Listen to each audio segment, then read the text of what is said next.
Must we fight this battle?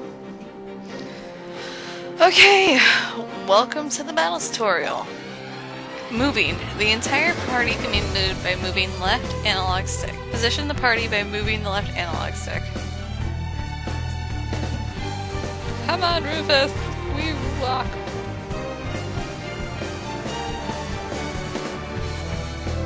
Action points. AP. Note the yellow gauge at the bottom of the screen. This indicates number of action points, or AP, possessed by the entire party. This is a little different from Valkyrie Profile, because in Valkyrie Profile you just had a set amount of moves that you could do. If someone had like 3 moves with their sword, then you could just go as many times as you wanted. This, however, is different. Even though you still have the same amount of hits that you can do, I'm pretty sure, depending on your items or weapons. Maybe they can all do 3 then. We'll find out. But you only have however many action points that these swords or weapons take out to use. So if one of her attacks takes 50 AP, then you're kind of screwed, because it pretty much uses everything. So let's see what this is. The AP gauge represents the number of actions the party may take. Excuse me. The gauge decreases whenever a player character performs an action. Simply moving recovers lost AP over time. Or press L2 to recover AP when you see fit. Now press L2 and hold to bring your AP to the max. The problem with this is that as that happens, if I remember correctly, your enemies can move. So they'll start moving toward you while you're doing that. Look at the ground surrounding the party. The ring you see here is the party's attack range.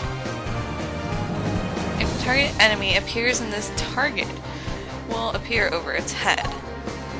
With the target enemy in range, press the buttons to have the character in the corresponding button attack. Now move closer to the enemy by moving the left analog stick and attack with those. You can change lead character by pressing this. This becomes important later on, it doesn't really matter right now. Dance around! I'm just gonna stand there, so we're gonna dance. Dance, dance, dance. Okay, we'll push her toward. Push.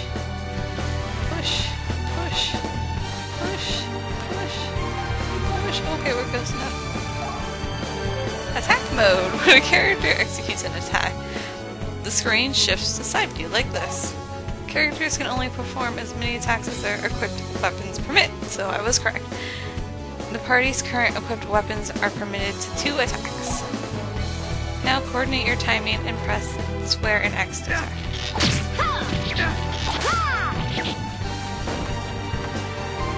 Break mode. When an enemy parts breaks off after an attack, the character will enter break mode. The character in break mode is free to attack repeatedly for a set amount of time at no AP cost. Now press X and square to strike at the enemy. Take this! Take this!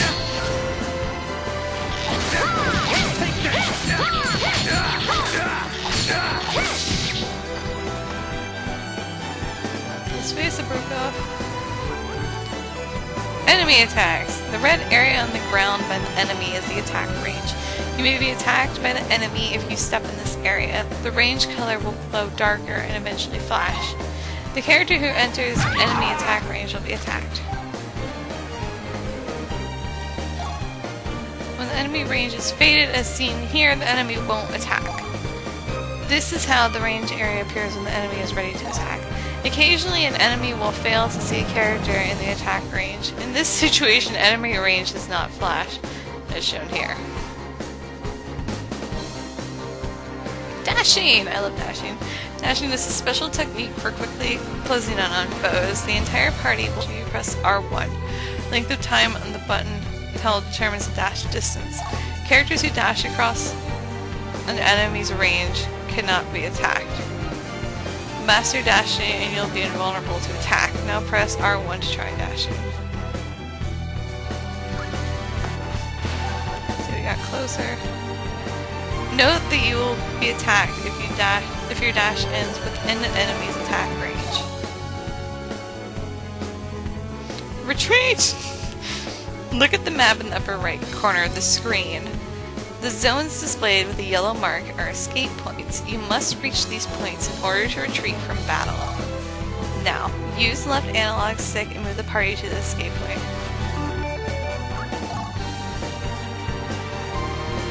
Victory! The enemy group has a leader. The icon surrounded by the yellow on the map distinguishes the enemy leader. Victory is achieved when the leader is defeated. At the time of victory, the remaining marks in the extension gauge determine how many magical crystals you are receiving. Amass magic crystals in battle for more experience. The extension gauge decreases over time spent on actions. A quick victory will bring you many magic crystals. Additionally, win with the entire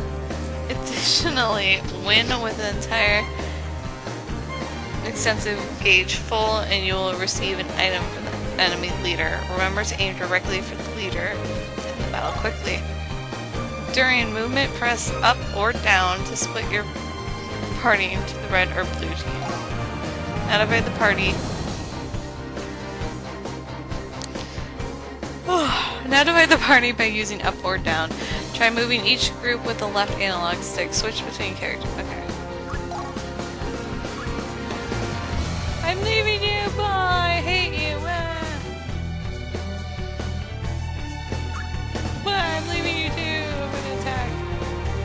Okay. Advanced tactics. Divide the party in order to sneak behind enemies and defeat them quickly.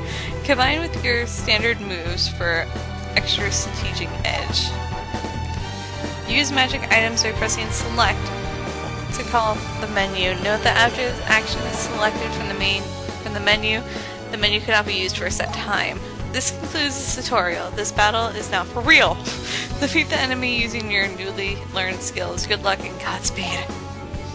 Yeah, we'll need it for this game. Okay, so we got him. He's the leader because if you look on the map, he's got a little yellow square around him. There's no one else, but if you can see where the trees are, they're kind of open spots in the field.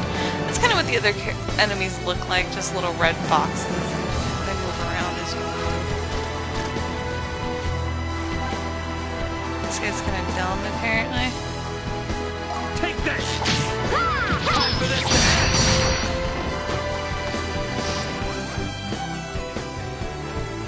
Apparently he's really dumb. That's fine. Take this!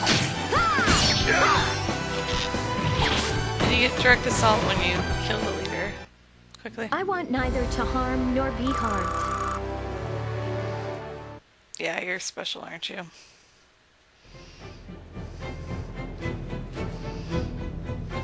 His aura is left behind.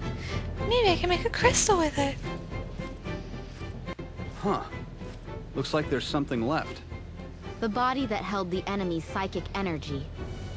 It usually vanishes after the psychic energy is purified. So, what exactly did we just fight? Something not native to that body. Fighting it was the only way to reveal its true form. The psychic energy possesses the body and uses it as a sort of vessel. We will be encountering more of them ahead. Watch yourself. Sure.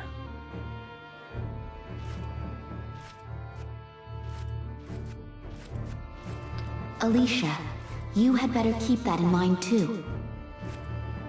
Right.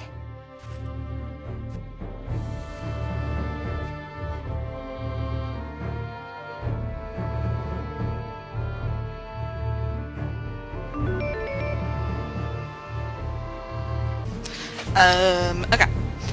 Projecting photons. Discharge photon with the square button. Striking an enemy with photons will seal in the crystal. Press up or down while pressing square, and you can change fire direction. Touching a crystal enemy will not trigger a battle. You can move enemies or use them as platforms until the seal is broken. Teleport fire photons as crystals. By hitting a photon crystal with more photons, you will swap places with the crystal. Using this, you can reach far away or secluded areas. You can jump mid-air after teleporting, which is very hard to do, as we know Maggie hates jumping. Or press and hold. Really? I'm going to try that. Defeated enemies leave remnants. Remnants do not move, but enemies can be restored by switching screens and coming back. What? Doesn't seem right. So all the enemies respawn? I don't remember that.